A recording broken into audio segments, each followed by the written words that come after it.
الصابرين والصادقين والقانتين والمنفقين والمستغفرين بالأسحار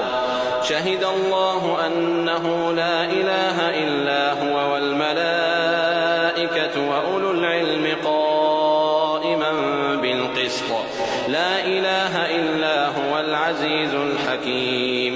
إن الدين عند الله الإسلام وما اختلف الذين أوتوا الكتاب إلا من بعد ما جاءهم العلم بغيا بينهم ومن يكفر بآيات الله فإن الله سريع الحساب فإن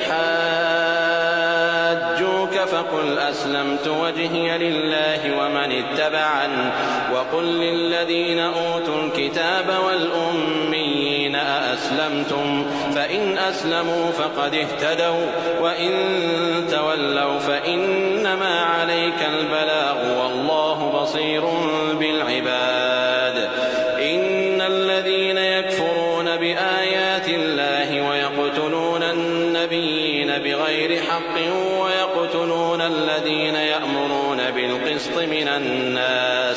ويقتلون الذين يأمرون بالقسط من الناس فبشرهم بعذاب أليم أولئك الذين حبطت أعمالهم في الدنيا والآخرة وما لهم من ناصرين ألم تر إلى الذين أوتوا نصيبا من الكتاب يدعون إلى كتاب الله ليحكم بينهم ثم يتولى فريق